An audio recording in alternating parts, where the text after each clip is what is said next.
To say you gotta know somebody, or know somebody to get somewhere these days. To say you know that's alright, yeah that's alright, cause you know that's alright with me. Yeah, you know that's alright, yeah that's alright, cause you know that's Alright, so let's talk a little bit about, tonight's topic. The fastest, most powerful way to create wealth. Create wealth on your terms and sustain success. Right? First thing I'd say about that, I'm going to give you my quick strategy here on the real estate deals that we do. Conventional deals. Giuseppe was talking about them earlier. Going on trend, working with the realtor, looking at deals, finding something you want to bid on. The whole world sees those deals. You have tons of competition. You get into a bidding war. You get into a competitive environment. And if you get accepted, if your offer gets accepted, now a bank's going to finance it for you, and you're going to have to put down 25%.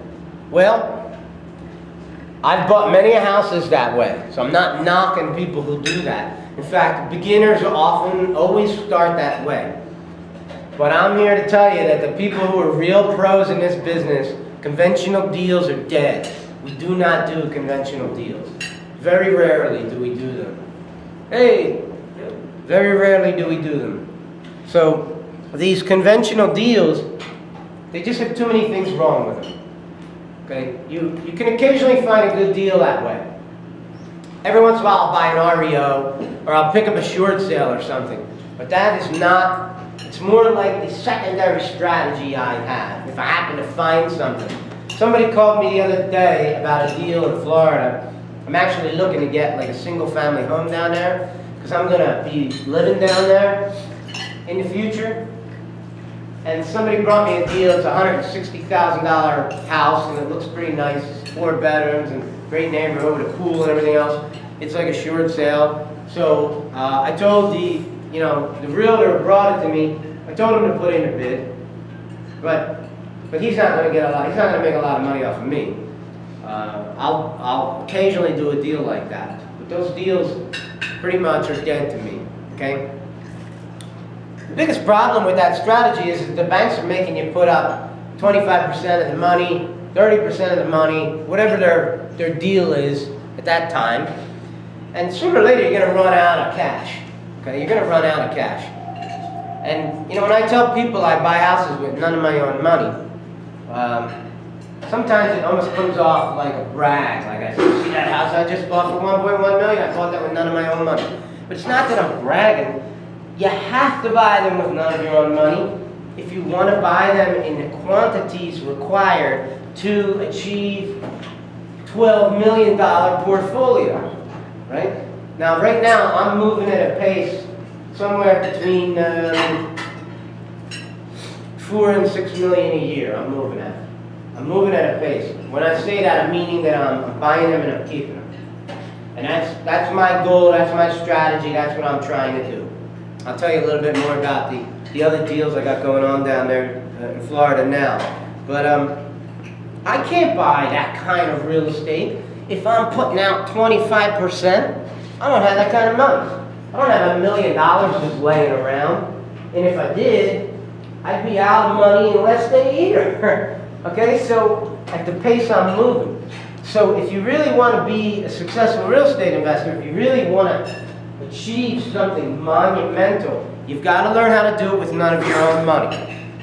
Now, if you guys come to these meetings, we always talk about the ways to buy houses with none of your own money. The 3 ways are basically right here. Private money. We raise private money to buy properties. Okay? Subject to, which is we assume existing mortgages. We take over existing mortgages. Call it mortgage takeover. Call it whatever you want. We get people to let us make payments on existing mortgages. And then seller financing, where we get a seller to put up some of the money. Just like I did on this $1.1 million deal. I didn't even do it. This woman did it. This woman did it for me. She said, I talked to the seller, she'll carry paper. I was almost like, you just don't realize. I talked to realtors, hundreds of them. Would they carry paper? Right away the answer is no. Maybe they say that because they don't know what the hell I'm talking about. Or maybe they say that because in the little world that they've been taught about real estate, that was not part of it. And they just don't feel comfortable stepping outside the lines. But just like I played Monopoly when I'm a kid, I make my own rules. And if I can get other people to be the bank for me, I want to do that. Okay? I want to do that. This woman who doesn't even know me, the woman who owns this building for 1.1, she never asked me for references. She never asked me for a credit report. And she carried a $475,000 loan for me. Like that. With a phone call. I did the whole deal over the phone. And then some contracts went back and forth after that. So, you know, I can get into more detail with these later, but tonight I wanted to keep it kind of light. Private money, subject to, and seller financing are the three strategies that we use constantly to allow us to buy houses with none of our own money. Okay? The next thing's a big one. Without the support of banks. I am so sick and tired of banks. I really can't stand them. A banker called me just the other day. It's a woman, she works for a commercial lending corporation. She got me a really good deal on a building I bought like back in 2000. So I take her phone calls, I respect her, I know she knows the business. She says, hey Phil, what do you got going on? I said, I got this $2.4 million building in Florida I'm working on right now. That's the one I haven't told you about yet. I'm working on it right now. I'll get to that. She goes, you know, I definitely want to be involved in that with you. I can help you. I can help you. She goes, here's what I need from you. I need your tax returns. I need this. I need that. I need that. I need this. I said, hold your horses. You don't call me up and give me homework to do. I give you homework. Okay? I said, you want my $2.4 million note? Here's what you're going to do for me. You're going to talk to the executives of your company. You're going to find out what lending perimeters you have. You're going to send it to me, and I'm going to decide if that's good enough for me to talk further. Okay? The first thing a bank does all the time is, oh, you want a loan? No problem. Sit down, Giuseppe. Let me see your tax returns for 3 years. Let me see your wives. Let me find out. I want to see your bank statements. I want to know everything about you. What's your blood type? Okay? I want to know every single thing about you. Wait a minute. I'm not begging for your money. You got to turn the tables on these idiots. Okay? I don't need your money. I might consider taking your money, but you don't give me homework to do. All right? She called me back 3 days later. She goes, hey, I talked to the people that you told me to talk to. I said, yeah, I'm listening. She goes, I can't help you. Yeah.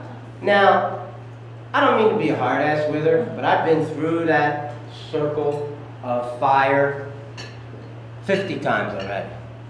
I already learned. I got burned a dozen times, and then I got burned a dozen more.